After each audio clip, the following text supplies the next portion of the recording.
Yes, it began around this time yesterday, and 9 targets so far we know have been hit. More than 37 people, civilians, have lost their lives. This includes women and children. Their pictures, videos are all around in the media, not just Pakistani media.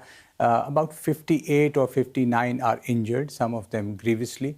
It is a serious matter because 37 people were being buried all over Pakistan today. So it is a very, very serious matter. Of course, Pakistan wanted to avoid it. We have been saying for the last 14, 15 days, let's investigate the matter. International investigation. Pakistan is ready to join the international investigation. Including UN Security Council, so many countries have requested for de-escalation, but instead of listening to that, India chose to attack yesterday. High Commissioner, you say that Pakistan didn't want it to escalate. Do you still not want it to escalate? We never wanted it to escalate. The attack has happened. 37 civilians have lost their lives. Of course, our National Security Committee, that is the chief decision-making body led by the Prime Minister, it met today. And of course, a statement has come out of it. A final decision will be of the Security Committee. Let's see how it pans out today. I mean, in your assessment, and I've been speaking to Pakistani ministers who say they will respond, from your assessment, what could that response look like? No, it is not for me to predict what it would be. Pakistan's first choice was peace, and we insisted on that. We chose the best way forward, that we thought that, okay, don't believe us, don't believe the Indians, believe the international community, tell them, and an international inquiry can... In terms of an investigation? Of course, that is the... I just want to point out to investigations, because in 2001, the Indian Parliament was attacked. Pakistan was invited to be part of the investigation. In 2008, the Mumbai attacks took place. The finger of blame was pointed at terrorist groups that had arrived into Mumbai from Pakistan. Pakistan was called on for an investigation. In 2016, the Uri attack, Pakistan was invited to be part of the investigation. In 2019, the Pulwama attack took place. Pakistan was invited to be part of the investigation. At all of these different junctures, Pakistan may have cooperated on the surface, but it didn't do anything to prevent these terror groups from flourishing within the country. First, we have to have our facts right. Somebody has given you the paper, but he has No one has given me this paper, actually. I spoke to, and I've been documenting and following this, but please, if I may. But this isn't a paper that someone has just... The facts have to be right. The 2008, it was not that Pakistan was invited every time, as you say. No, Pakistan itself said that there should be an investigation. And all these investigations are pending because lack of Indian collaboration. It is the... Let me complete. No. I just want to point out, because Prime Minister Modi was criticised for inviting Pakistan to Delhi to be part of an investigation at one point, and yet... Which investigation? It was either the 2016, the Uri attack, or the 2019... No, it can be either. We're talking of facts. There was no such thing that he was criticised for something. By the Indian public. It is pending, but maybe, I don't know, but it is pending because India unilaterally in 2019 decided to throw all international law under the bus and withdraw the Article 370. Since then, there is no dialogue.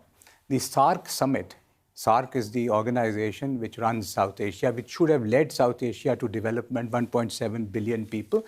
It is dysfunctional for one reason. India doesn't want it to move forward. 2016 November, the summit was to be in Islamabad. 9 years have passed. Look where GCC has gone. Look where African Union has gone. Wait. High Commissioner, I do want you to get your points across, and that's why we've invited you on the program. But this has to be clarified that it is not pending because of Pakistan. India has to provide the evidence. We have to collaborate. The delegations have to meet. The embassies have to interact. If they throw missiles at my country, how do we collaborate with them? And there is no dialogue since 2016 because they stopped everything. They walked out of the summit, which they agreed. Facts, because I deal with it. Yes. First, on February 2016, India agreed to holding of SAARC summit. This agreement was in Pokhara in Nepal. I was there, and the date was agreed was November. Now they backed out of it. So you're talking about a summit versus India dialogue. And a dialogue. Dialogue, correct. The dialogue has to happen for the collaboration and everything. But the accusation here is on Pakistan funding these terrorist organizations. There are accusations about everything, and we can relitigate history or whatever we can do. The issue was that you said that among 5 or 6, and I can give you 5 others, in which allegations were made on us. Then there is Samjhauta Express. Allegations are on India. We have said again and again, let's sit down, let's discuss, let's find a solution. Do you think, though, when terrorists launch these types of attacks, it completely derails any chance of both sides sitting down, having dialogue, talking to each other to bring about peace? I believe in that you have to overcome the terrorist attacks and continue with dialogue. Find the solution. That is the only way. If your dialogue process is derailed by one terror attack, then in the entire world, nothing can move forward. It wasn't one terror attack, though. We're talking, I mean, yeah, I just went through it. Samjhauta Express happened. The parliament was attacked, the Mumbai attacks. The Indians took Siachen, the whole glacier, Kamar and Chor Batla. The history, when you go into history, it is a very painful history. It is an incredibly painful history on both sides, which I put to your defense minister just in the last week. We have to come out of the defense minister thing. I think you have made the point. But the information minister as well yesterday was talking about things like Osama bin Laden didn't exist in and wasn't found in. We can start the history from 1947 and we can continue with it, and I can quote books and you can. The issue, what is the issue now? 1.3 billion Indians, 250 million Pakistanis need to find a common ground. Need to coexist. Yalda, this is very important. We have to find, I'm a diplomat. Yes. My job is to find a solution in which both the countries at least find some space in which they can move forward. My children can... But sir, I know and I understand, and as you say, it is a painful history, but when the military, the intelligence services, the security forces in Pakistan, the defense establishment are accused, and it is a known, documented fact that even the State Department has been following and the Trump administration has criticized, is that Pakistan uses these proxies. Unless that is overcome and these terrorist attacks continue, the Samjhauta Express, the entire train was burnt, people were burnt alive. There is no accusation on Pakistan, and I can quote you 10 other incidents because this is allegations counter. How do you come out of these allegations, counter allegations? International investigation. Why is India shirking from an international investigation if they are so sure? I mean, that is why I've pointed to these other investigations. No, but this is wrong. I have quoted you. I have quoted you instances on all these. Pakistan is ready to collaborate. India has to come to the table, and of course we have to share evidence. The witnesses have to be presented. There are legal procedures, which of course are in front of... Just quoting, like naming 10, and I can name you 20, that they took the entire Siachen glacier, and it's still controversial. I mean, you know, again, you keep pointing to these investigations, but for Pathankot attack in 2016, India did invite a joint investigation team to Pakistan. Yes. And I mean, not to Pakistan. India invited a team went there. Yes, which then is what it is stopped because there is no collaboration from. They have stopped the collaboration. We have not. They are the ones who walked out of Kashmir. They are the ones. Since 2016, there is no dialogue. But if you're not cracking down on these terror groups, which is the point of contention. We are doing whatever we can, you know, because my country, I would know it better. We are doing whatever is possible, much more than Pakistan is the biggest victim. On 25th of March, the entire train was hijacked and entire train, the stuff of films. And clear then links why does the intelligence agencies and the military continue to support these groups? Nobody is supporting anything. The links are going to India, and there was, you know, clear indications. No, but I'm talking about these proxy groups that exist in I am not Pakistan. talking of any proxy groups, and we can discuss everything. I am talking of India and Pakistan. Can we find a solution to the problem? And we can have a longish discussion of your understanding of history or my understanding of history. How do we move forward? By allegations and counter-allegations? No. We have to find the appetite to sit together, discuss it patiently, not by bombing my country in the middle of the night yesterday and killing 37 civilians. Now, you're missing entire thing that in one of my foreign service colleagues, his nephew had shahadat, 6-year-old Irtaza Abbas, 6-year-old, and he was in his home, the home was bombed and the boy is dead. Who is responsible? And What about reports that the leader of Jaish-e-Mohammed's family, 10 members of his family were killed? Reports that have come out. I have seen, there is no confirmation of it. I don't know. As I say, there is no love lost for anyone. Let's investigate. Let somebody independent investigate. My Prime Minister is saying. Then, and if links of Jaish-e-Mohammed were found within Pakistan? You can't name them like this without any, you can't be the judge, jury and executioner. We have to investigate before we start. What has India done? We presume that these were mosques that were attacked. They're seminaries, madrasas and mosques, seminaries. And you can go and see that. The international media was there yesterday. We're just taking them around. Mosques have been attacked. But madrasas and seminaries that are they are mosques. Extremist building factories. No, this is you can imagine anything that you want, and I would respect that. Of course, it's your imagination. Something has to be proven. Would you let anyone in Europe do that? That I'm going to bomb that country because I think there's a seminary or something. That can't happen. I'm just going to keep you there because we have with us on the program as well, just to get the view from India. And this is not going to be a debate or a panel discussion, but I do want to bring in Javeer Singh, a spokesperson from the Indian Prime Minister's ruling BJP party. Mr. Gill, thank you so much for joining us here on the programme. You've been hearing from the High Commissioner. The High Commissioner is saying that the past needs to be put behind everyone. We're talking about 1.4 billion Indians and several hundred million Pakistanis. Both countries need to coexist. What is your response to what the High Commissioner is saying? Prime Minister Narendra Modi, Ms. Hakim, has a 3E policy: evaporate, eradicate, and eliminate terrorist and supporter of terrorist. And Operation Sindoor is a living testimony to that. On 24th April, our Prime Minister made a commitment to the nation that those who support terror will be eliminated. 7th May, Operation Sindoor is a fulfillment of that promise. As far as Pakistan is concerned, the message, our Operation Sindoor, is just not a mission. It's a clear message to Pakistan and the entire world that enough is enough, no more. India will not tolerate terrorism, and India will not hesitate to eliminate terrorism. That message has to be clear. And lastly, India's right to self-defense is uncompromisable. Now, Pakistan is thick-skinned and shameless. Pakistan talking about finding common ground. Pakistan talking about peace is like a devil quoting from the scriptures. If Pakistan was so innocent and holier than thou, why they have been on the FATF grey list for the longest period of time? Why was Osama bin Laden found there? Why the entire world today frowns upon Pakistan? Mr. Gill, I just want to, interrupt because one of the things that Pakistan is pushing back on, they're saying that there's been no investigation following the 22nd of April terror attack in Kashmir, and India automatically pointed the finger of blame on Pakistan without any kind of investigation taking place, that there should have been an international investigation and that Pakistan was willing to cooperate in that. After 2001, 2008, 2016, 2019, time for investigation is over. India is now all for action against terror camps. In fact, the ambassador sitting on your show and the entire Pakistan civilian population should be grateful to Prime Minister Narendra Modi that he has done what Pakistan army and Pakistan government cannot do, that is eliminate terrorists. Well, they're concerned about civilian populations being hit. They say that mosques have been targeted and civilian populations have been killed as a result of these airstrikes. Let me be very clear on your show. Terrorists are not civilians.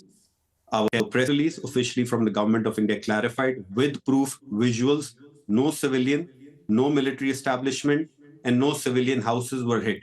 9 terrorist sites were attacked and hit to ensure those monsters who attacked India do not repeat the same mistake in their next 7 lives. That's a categorical statement with proof.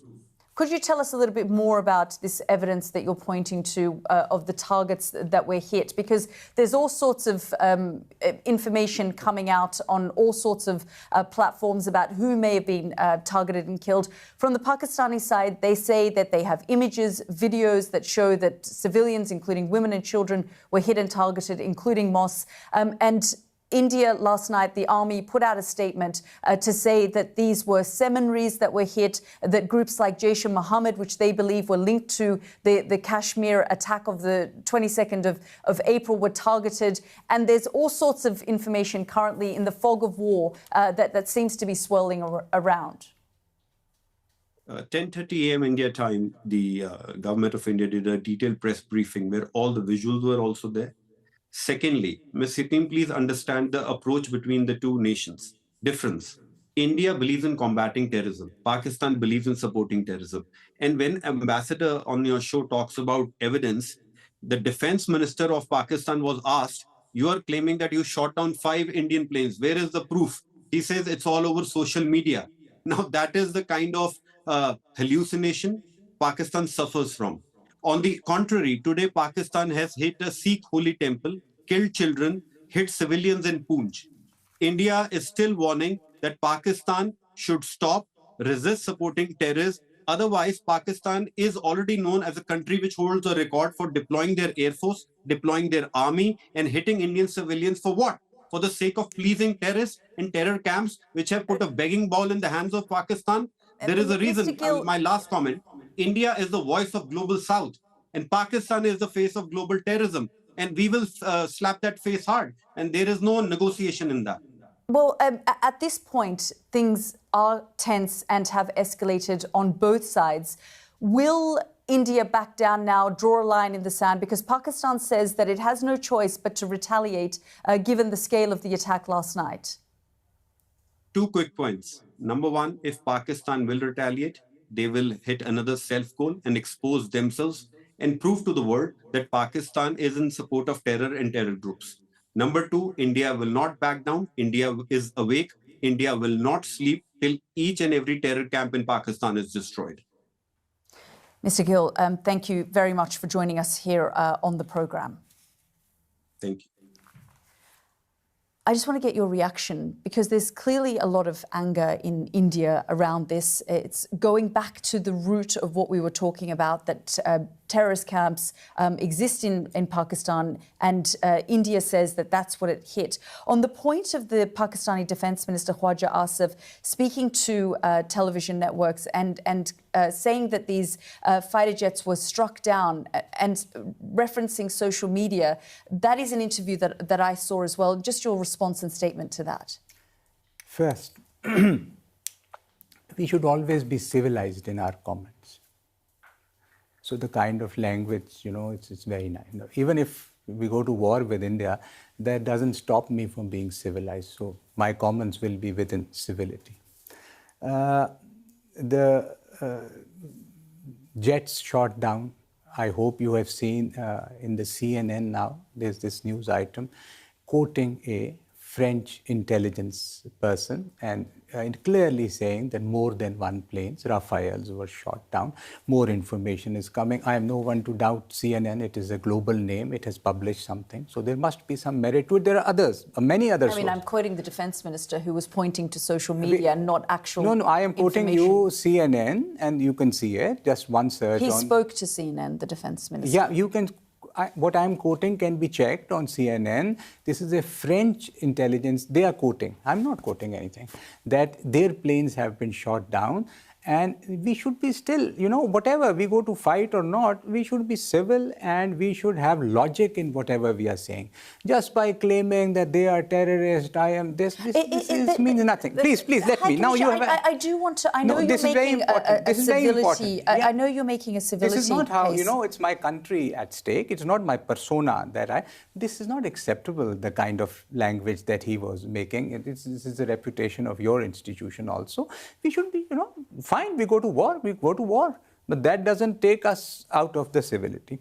The anger you mentioned, or they mentioned, there's anger there. 37 of my civilians are dead and there's anger there. This is crazy. How did you think India was going to respond to this attack?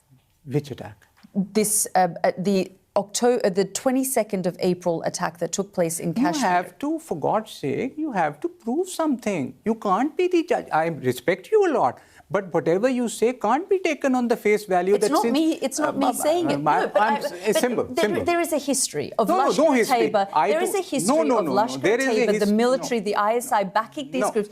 So we can go back and forth on this. You know, but there is a reason that Pakistan was on a grey list for many years. And up until 2022, the State Department said that there were terrorist groups and organizations within. Something was checked that this is okay, fine. The international community respect the law.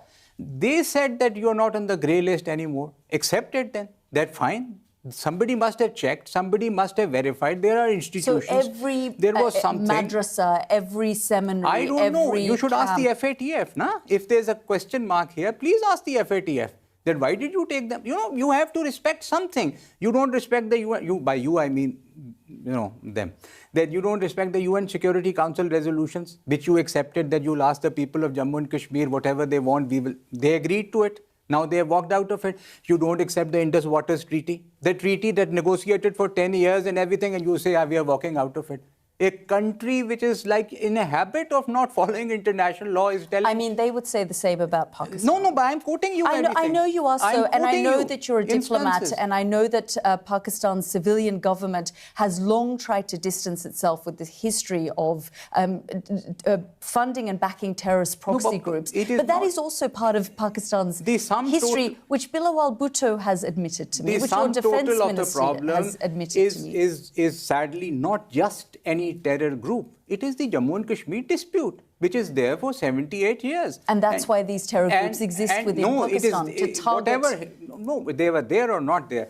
The problem remains, you are not ready to ask the people of Jammu and Kashmir what they want. You want to impose upon them Indian terrorism like what they did with Pakistan yesterday night. So terror groups go in and launch these types of attacks. No, I never said that. Pakistan is not going to accept such kind of attacks. Let's be very clear. We cannot be cowed out because they launch missiles or something. We will remain civil. We will retaliate whenever we are attacked. There should be no doubt about that. High Commissioner, we're grateful that you've joined us on the program. Thank you very much, Yalda.